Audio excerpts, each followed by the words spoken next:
Hello everyone. Today we are going to learn how to use the sum function in Excel. Open your Excel file where you have your data.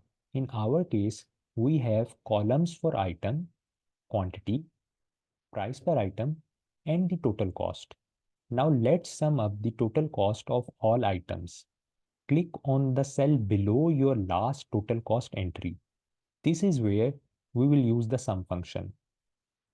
Type is equal to sum, open bracket. Excel will prompt you to select the range of cells you want to sum up. Click and drag to select all cells under the total cost.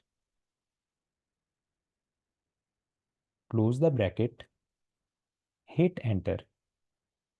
You have now calculated the total cost for all items using the sum function.